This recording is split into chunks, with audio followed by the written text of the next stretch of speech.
Ignorance वो आप समझते हैं वो कॉन्शियसली बार बार किया जा रहा था? ये बड़ी एम्बैरेसिंग सिचुएशन होगी प्राइम मिनिस्टर मोदी के लिए डेफिनेटली। और अब पड़ोस का हाल, जो पेरिस में जाके भी हुए बेहाल। पेरिस में भारतीय वजीर आजम मोदी की सुबकी हो गई। एआई कॉन्फ्रेंस में फ्रांसीसी सदर ने लिफ्ट कराई। एहतशाम साहब, एक तो हम ये जो देख रहे थे एआई समिट जो कि फ्रांस में हो रहा है, और वहां पर ये जो फ्रांसीसी सदर हैं उनकी जो इग्नोरेंस वो आप समझते हैं वो कॉन्शियसली बार बार किया जा रहा था? ये बड़ी एम्बैरेसिंग सिचुएशन होगी प्राइम मिनिस्टर मोदी के लिए डेफिनेटली। और साथ ही साथ ये जो अभी हम दूसरा इशू बात करें, जो रिपोर्ट सामने आई है, तो इंडिया के जो एक्टिविस्ट हैं और इंडिया के जो अपोजिशन पार्टीज हैं उनका किरदार कहां पर है सारी सिचुएशन में? आमना कहा जा रहा है कि मैक्रोन की बेगम साहबा जो है उनकी उस्ताद भी रही हैं, उम्र में भी बड़ी हैं। कहा जाता है कि ये उनका कमाल है, और वो जो है कहते हैं कि वो इस लिहाज से वे बुनियादी हकूक़ और एक्सट्रीमिज़म के ख़िलाफ़ बहुत ज़्यादा हैं। तो उन्होंने लगता है कि उनके कहने पे ही ये गुस्सा निकाला, ये अपनी कोई पुरानी, पंजाबी में कहते हैं कैड को निकाली उन्होंने। और ले गए हैं ये एक इंडिया को जो एक्सेस फ्रांस के अंदर है वो पूरे यूरोप के अंदर इंडिया को वो एक्सेस उस लेवल की नहीं है। जर्मनी, स्पेन और मुल्क भी बहुत बड़े पैमाने पे इंगेज करना चाहते हैं, पर जो इंडिया को ये एक्सेस है कि French president flew from Paris to Marseille, Paris to Marseille आए हैं, ठीक है जी। और जहाँ पे इंडियन और जो फौजी हैं उन्होंने एक तो वॉर सेमेट्री में गए और उन्होंने मिल के इफ्तिताह किया। किसका इफ्तिताह किया? किसका? कॉन्सुलेट का। मजे की बात, 1 लाख इंडियन फौजी जो हैं वो 1914 में लड़े। वो 1 लाख पाकिस्तानी भी तो थे, वो बंगाली भी थे। India single handedly controlling, claiming and taking over the entire pre partition history. अब वो कह रहे हैं कि जनाब 1 लाख इंडियन फौजी मक्सई गए, ठीक है जी। जब वो वहां पे मड्स एंड ट्रंचेस में वहां पे गए और फ्रांस के लिए किया। ये इंडिया और फ्रांस को बाइंड करता है। मैं समझता हूं कि इंडिया की लीडरशिप की स्मार्टनेस चेक करें। That's where they are drawing a new culture.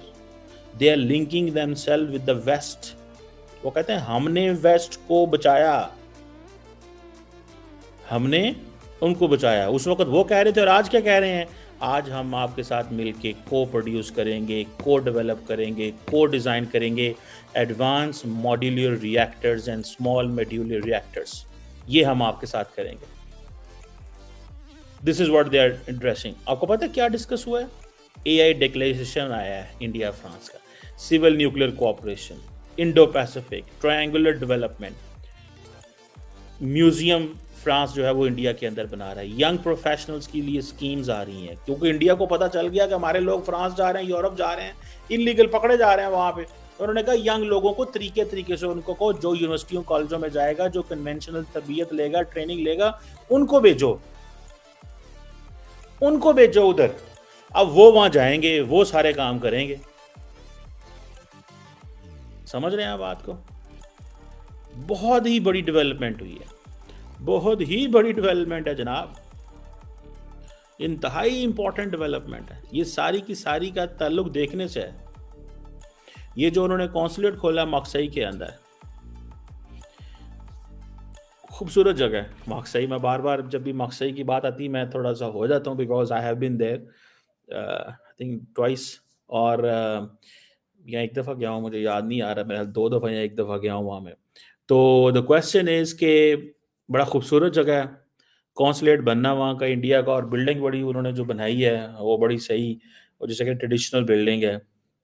और आपको पता है ये सारी की सारी जो लग्जरी टूरिज्म है ना, that is famous in south of France, इस मक्सई के इस इलाके के अंदर।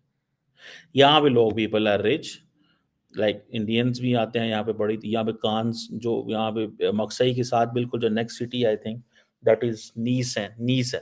तो सॉरी कांस है, कांस के आगे आगे नीस है मेरा ख्याल है। तो वहाँ पे सारे इंडियंस आते हैं, आके वो करते हैं अपने सारी की सारी जो मेला लगता है, और उस मेले में वो क्या क्या नहीं होता। आप सिर्फ जॉइंट स्टेटमेंट ही पढ़ लेना, जॉइंट स्टेटमेंट ही पढ़ लें, इंडिया और फ्रांस की जॉइंट स्टेटमेंट पढ़ें आप, तो आपको पता चल जाएगा ताल्लुकात की नेचर क्या है। ठीक है जी, आपको ताल्लुकात की नेचर का पता चल जाएगा। और सबसे बड़ी बात, India Middle East Europe corridor के ऊपर बात हो रही है। सबसे बड़ी बात यह है कि India Middle East Europe corridor के ऊपर बात हो रही है। माक्साई के अंदर जो माक्साई की पोर्ट है, ये फोकस ही India Middle East Europe corridor के ऊपर करेगी।